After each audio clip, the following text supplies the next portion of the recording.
Hello, c'est HR, votre chroniqueur. Je viens de terminer sur Prime Video la série Teacup. Honnêtement, elle est topissime. Elle est exclusivement pour tous les aficionados de la série jadis Lost et plus récemment From, disponible sur Paramount+. Cette série Teacup a le même côté anxiogène, atmosphérique et stylisé. Mais in fine, va-t-elle plus loin dans l'horreur? Naturellement, je vais vous le dire, mais sans vous spoiler. Let's go!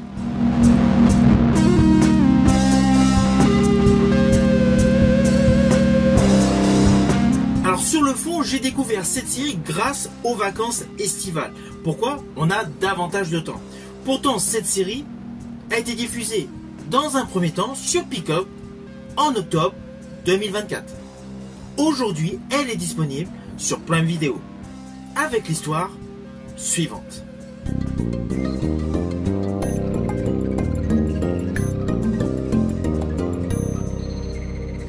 Alors naturellement, je vais le faire de manière assez synthétique. Nous découvrons dès la scène d'ouverture donc une jeune maman qui joue avec son fils, avec justement une tasse de thé, d'où le titre de la série, Teacup, en bloquant une mouche sur le bord de la fenêtre.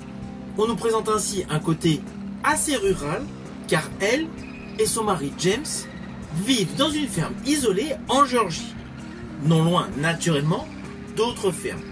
Dès le premier épisode, il y a un petit incident, un chien a disparu, eux-mêmes ils recherchent leur enfant, et de fil en aiguille, cette petite communauté découvre une fatidique ligne bleue qui encercle leur périmètre de vie.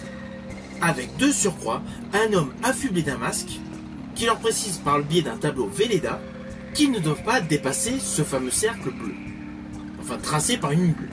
On va pas se mentir, ce début totalement étrange, anxiogène et surtout installe une pression omniprésente. Alors ne vous inquiétez pas, je n'irai pas plus loin sur les lignes scénaristiques de cette série, sinon cela va totalement vous gâcher le plaisir. Mais sachez qu'il y a un vrai travail scénaristique sur les différents personnages et surtout, il y a une ambiance digne de la série From disponible sur Paramount+. À la différence, c'est qu'il y a des scènes extrêmement gore. Et cela dès le deuxième épisode, avec une mésaventure pour un certain personnage féminin qui franchit tout simplement cette ligne bleue. De ce fait, on se retrouve en plein thriller horrifique rural, exerçant un réel huis clos au milieu de la forêt. Alors Yvonne Strahovski, qui interprète Maggie, est totalement crédible. Quant à Boris MacGyver, qui interprète un vétéran rongé par ses démons, offre des scènes qui oscillent entre dureté et empathie. Perso, j'ai largement apprécié son jeu d'acteur. Surtout que le mystère est bien posé, il y a une réelle énigme familiale et des révélations qui arrivent assez rapidement, de manière à être en totale immersion dans le scénario.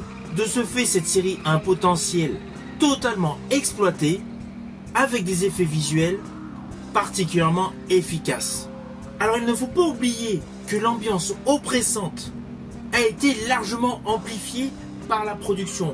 Pourquoi? Tout simplement parce que le producteur de cette série est James Wan. James Wan, que nous ne présentons plus en tant que spécialiste de films d'horreur. Car c'est indéniable, tout au long de cette série, il y a une réelle alchimie entre le huis clos rural et une tension anxiogène. Alors oui, contrairement à certaines séries, il y a pas mal d'explications qui arrivent assez vite. Mais perso, cela permet de ne pas traîner en longueur sur du questionnement.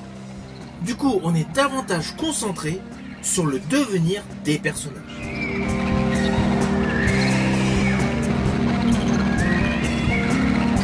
Alors au final, naturellement, c'est une série que je vous invite à découvrir. Surtout qu'elle se visionne assez rapidement. Il n'y a que 8 épisodes d'une demi-heure. Ceci dit, pensez à me mettre en commentaire tout simplement si vous aimeriez qu'il y ait une saison 2. Je vous dis à bientôt pour une prochaine vidéo.